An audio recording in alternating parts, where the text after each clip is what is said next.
Հայաստանի հայրաքաղաքը ներկայիս Գյումրին պատմական որոշ աղբյուրներում հիշատակվում է խոշոր բնակատեղի դեռ միջին դարերից Կումայրի, Գյումրի, Ալեքսանդրապոլ, Լենինական, Կումայրի ու դարձյալ Գյումրի անվանումներով։ Հայկական մատենագիտության մեջ Կումայրին առաջին անգամ հիշատակվում է 8-րդ դարավերջին արաբական տիրակալության դեմ ապստամբության հետ կապված, եւ հենց այդ ժամանակներից եկեղեցաշինությունն ու կրոնական համերաշխությունն իրենց ուրույն տեղն են ունեցել բնակավայրում։ Գյումրին, Ալեքսանդրապոլը իր այս խայտաբղետությամբ հանդերձ եղել է միշտ միջմշակութային, միջկրոնական, խաղաղության, բարիդրացիական հարաբերության կենտրոն։ Ալեքսանդրապոլյան շրջանում քաղաքում կողք կողքի ու եղբայրաբար գործում էին հայ առաքելական, կաթողիկե, ուղղափառ եւ հունական եկեղեցիները։ Եկեղեցիների մեծամասնությունն առաքելական էին, երկարատև համագործակցության գրավականը, միջեկեղեցական համերաշխությունը։ Ուրիշ այսպիսի խայտաբղետ քաղաք դավանական եւ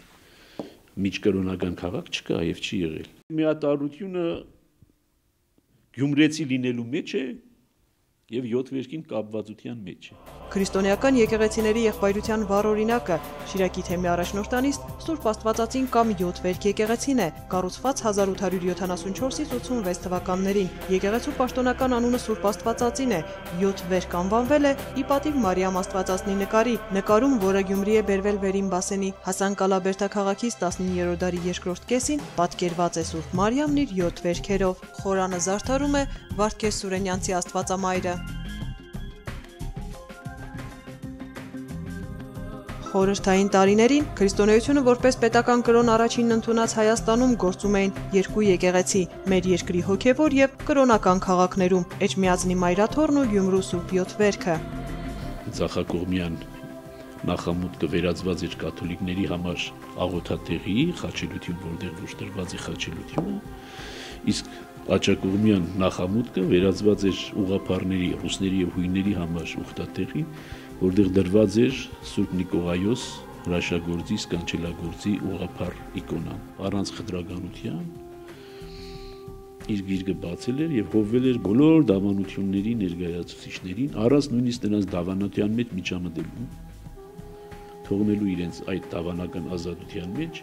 բայց եւ չզլանալով նրանց բոլոր խորհուրդները, որ կարող էին իրենք ունենալ մգրդությունից մինչև հոգարկավորություն։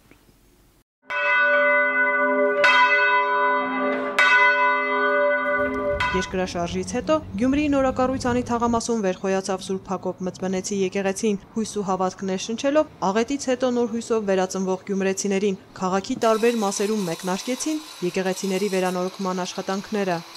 2008-ին հայ-ռուսական բարեկամության խորհրդանիշ համարվող պատվոբլուրում վերաբացվեց, ինչպես գյումրեցիներն են անվանում, պլպլան ժամը։ Հայաստանի ու Ռուսաստանի նախագահներն էլ առաջիններից էին, ովքեր մոմեր վառեցին հանուն երկրների բարօրության ու բարեկամության։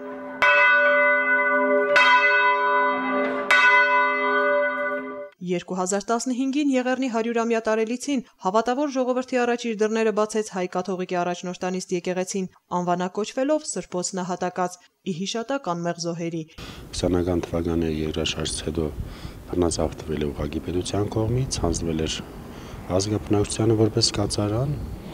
եւ մեկ ձևով այդ եկեղեցին այլևս հնարավոր չէր նորոգել։ Ես ստիպված եղան կառուցելու այս նոր եկեղեցին հենց թանգարանի կողքի հետ, որը կարծես թե շարունակություն լինի Գյումրիի այդ ազգագրական պատմությանը։ Գյումրիում այսօր գործում է 4 մեծ եկեղեցի, Սուրբ Ամենափրկիչը կլինի 5-րդը, 3 համեմատաբար ավելի փոքր եկեղեցի, 3 ռուսական, որից մեկը խոնարհված, հունական եկեղեցուց էլ մնացել է միայն լուսանկարն ու հիշողությունները։ 19-րդ դարում ամենաբարձր եւ մեծ եկեղեցին Գյումրի քաղաքի եղել է հունական եկեղեցին, որը այնտեղ էր կանգնած այն շենքի փոխարեն մի քիչ ավելի ձախ,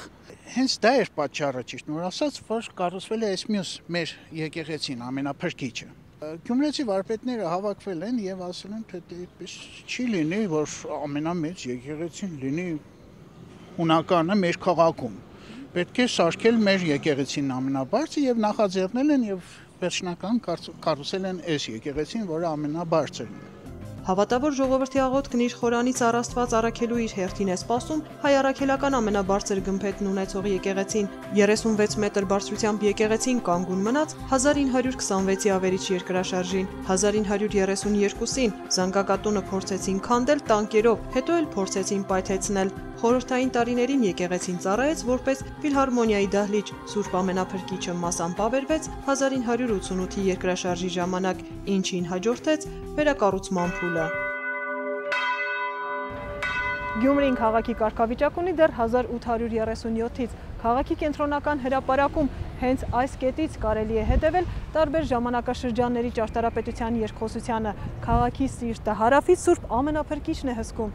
ինչը խորհրդային տարիներին 70 տարի անընդմեջ քանդվում էր, անկախությունից ի վեր էլ 25 տարի շարունակ կառուցվում։ Հյուսիսից Սուրբ Աստվածածին կամ 7 վերքն է հսկում, ինչը մասունքներ ունի քրիստոնեական գրեթե բոլոր եկեղեցիներից եւ մարմնավորումն է քրիստոնեական եղբայրության։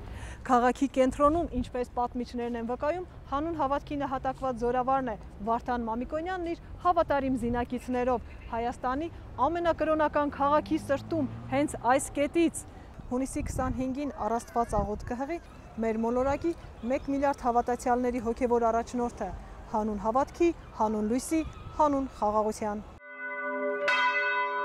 Հոգևոր հրաբարակ, այսպես կարելի ասել, երկար տարիներ մենք նմանատիպ երևի պատարագի սպասել ենք։ Ավարտին են հասնում ամենափրկչի բակի բարեկարգման աշխատանքները, հարմարավետություն ստեղծելով հազարավոր հավատացյալների համար։ Բազմաթիվ հավատավորների համոզմամբ այդ օրը երկինքը բաց կլինի, Աստված էլ ականջալուր բոլոր աղոթքներին։ Աննա Մարտիկյան, Մարտին Գևորգյան, Գառնիկ Հարոյան, Հարություն Պապոյան, Առաջին ալիք։